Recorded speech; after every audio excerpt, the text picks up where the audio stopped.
Merci, Monsieur le Président. Monsieur le Premier ministre, après une décennie de valses hésitations en matière de politique économique, le Président de la République, ce gouvernement et cette majorité ont fait la démonstration depuis 2017 qu'il est possible de tenir ses engagements du premier jour du quinquennat jusqu'au dernier.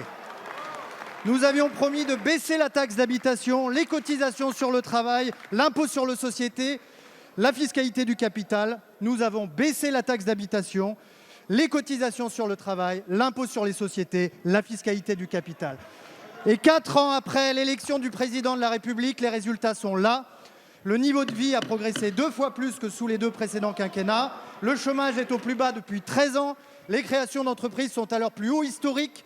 L'emploi industriel s'est redressé. La France est devenue le premier pays attractif pour les investissements en Europe. En somme, grâce aux réformes entreprises depuis 2017, la France a rattrapé son retard. Elle doit désormais prendre de l'avance et redevenir ce qu'elle n'aurait jamais dû cesser d'être, c'est-à-dire une grande nation d'innovation à l'avant-garde des technologies d'avenir.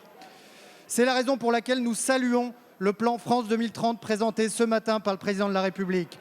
France 2030, c'est une nation leader de l'hydrogène vert grâce à l'énergie nucléaire, à la pointe de l'industrie et des transports décarbonés. Une nation qui reprend en main son autonomie agroalimentaire et sa capacité d'innovation médicale.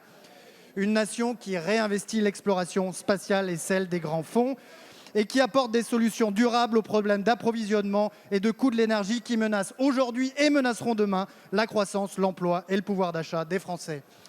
Il importe qu'à l'image du déploiement de France Relance, la déclinaison locale de France 2030 soit l'occasion de donner à tous les territoires des perspectives d'avenir. Il importe également que toutes les parties prenantes soient pleinement associées à cette mobilisation nationale dont la gouvernance se doit d'être exemplaire. Pouvez-vous nous dire, Monsieur le Premier ministre, comment vous comptez associer les forces vives de notre pays à la mise en œuvre de ce plan? Merci, chers collègues. La parole est à Monsieur le Premier ministre. Monsieur le Président, Mesdames et Messieurs les députés, Monsieur le député Jean-Noël Barrot, merci beaucoup de votre question qui intervient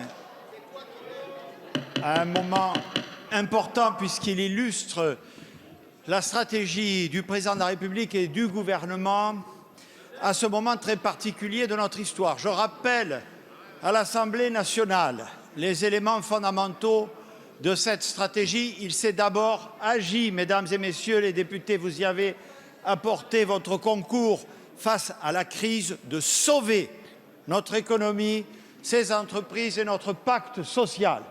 C'est ce que, grâce au travail des Français, grâce à leur résilience, nous sommes largement parvenus à faire.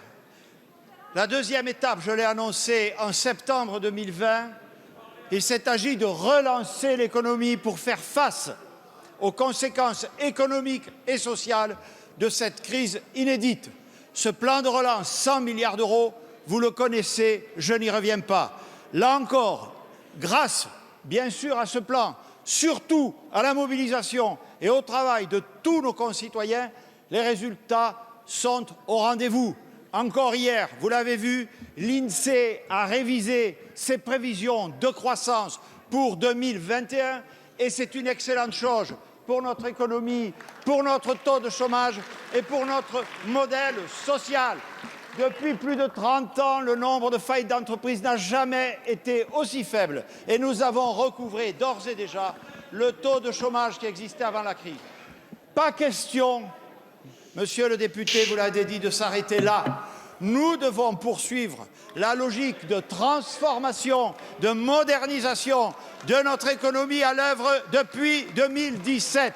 Tel est l'objet du plan investissement 2030 annoncé ce matin par le président de la République. C'est un plan structurel qui a démontré qu'évidemment la relance, qui est forcément un objet conjoncturel, doit s'inscrire dans la durée. Je rappelle qu'il s'agit d'avoir une croissance plus forte, plus riche en emplois, capable de redresser nos finances publiques et de financer notre modèle social. Il s'agit également de recouvrer notre souveraineté si mise à mal par la crise sanitaire. Il s'agit d'investir massivement 30 milliards d'euros à l'échéance de 2030 dans la recherche, dans l'innovation, dans la formation des hommes et dans le capital.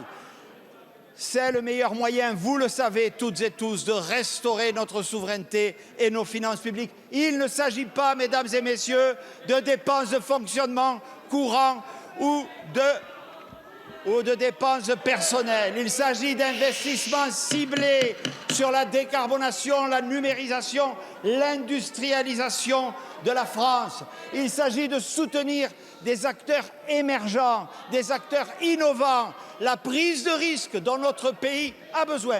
Plus que jamais, mesdames et messieurs les députés, la feuille de route est claire. Protéger les Français, renforcer la France.